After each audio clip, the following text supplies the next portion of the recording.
Assalamualaikum warahmatullahi wabarakatuh. Perkenalkan, nama saya Silviana Mutmainah dengan NIM 105200218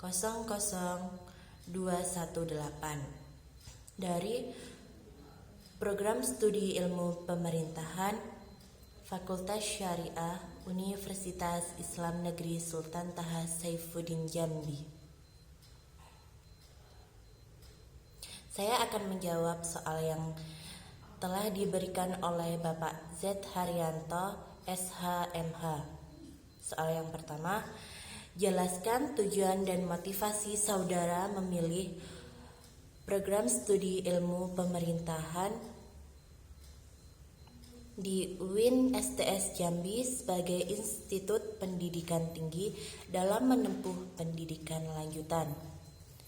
Tujuan dan motivasi saya masuk di program studi ilmu pemerintahan di Universitas Islam Negeri Sultan Taha Saifuddin Jambi adalah karena menurut saya program studi ilmu pemerintahan di UIN terakreditasi baik, karena banyak juga alumni dari sekolah asal saya yang melanjutkan pendidikannya di program studi ilmu pemerintahan di UIN STS Jambi.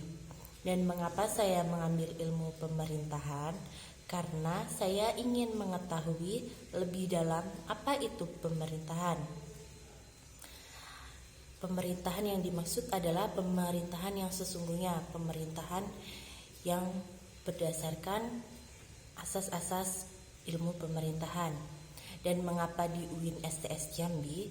Karena di kampus biru ini saya tidak hanya diajarkan materi umum saja, tetapi mempelajari materi yang berkaitan dengan agama Islam pula, serta metode-metode yang diajarkan selalu berkaitan dengan dalil-dalil Islam yang mengajarkan kita bagaimana pemerintahan yang berkaitan dengan syariat Islam.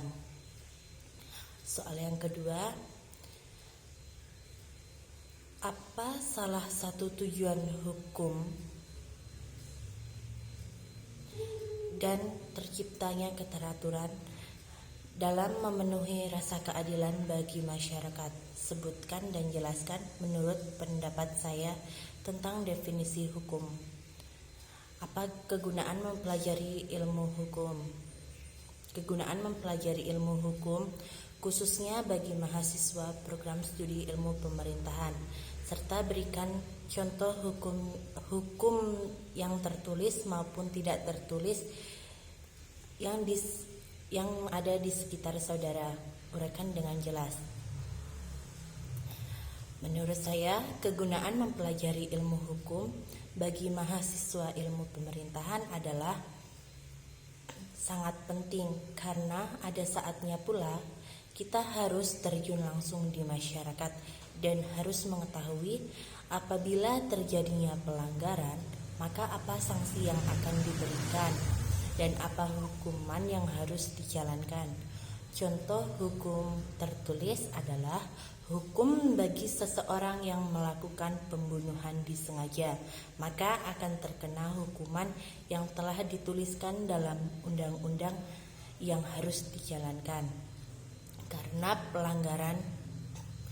Karena pelanggaran ini termasuk dalam perundang-undangan tertulis. Sedangkan hukum tidak tertulis adalah hukum yang tidak dituliskan dalam undang-undang, tetapi jika melanggar peraturan di suatu daerah, maka akan dikenakan hukum adat. Contoh dari hukum tidak tertulis yaitu melakukan perbuatan di luar nikah. Biasanya hukuman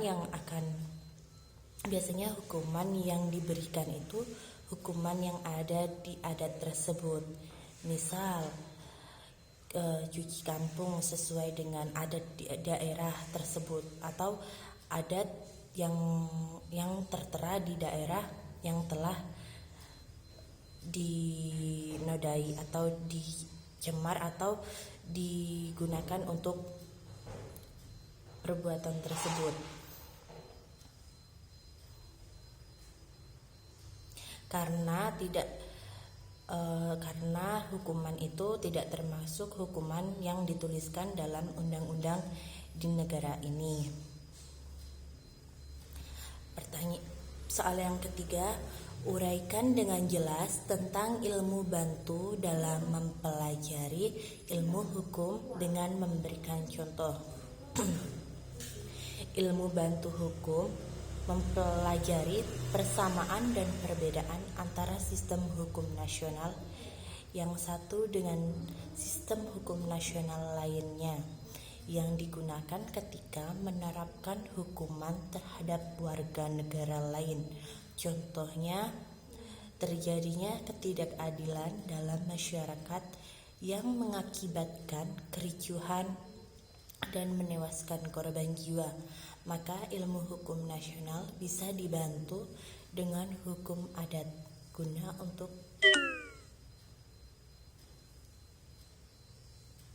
guna untuk menyelesaikan masalah tersebut. Karena alasan hukum adat digunakan untuk menyelesaikan masalah tersebut untuk membantu hukum nasional mencari jalan keluar untuk menyelesaikan masalah yang terjadi. Jadi hukum bantu itu hukum yang digunakan untuk membantu suatu hukuman yang telah ditetapkan tetapi sulit untuk mencari jalan keluarnya, maka hukum bantu akan dipergunakan untuk mencari jalan keluar dalam memecahkan masalah tersebut. Misal, hukum bantu digunakan untuk memecahkan suatu perkara yang terdapat di suatu wilayah. Di dalam wilayah tersebut, hukum yang digunakan itu ada dua. Jadi ada hukum nasional atau hukum yang sudah dituliskan di negara ini, dan juga mempergunakan hukum adat. Jadi jika hukum adat atau hukum nasional atau sebaliknya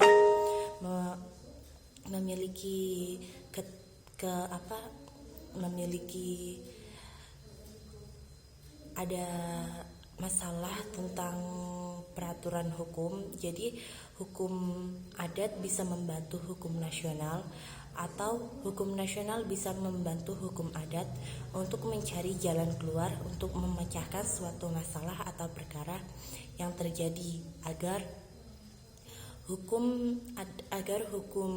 kedua hukum tersebut tidak disalahgunakan dalam memecahkan masalah.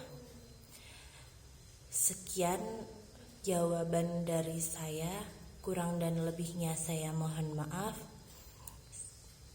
Saya akhiri.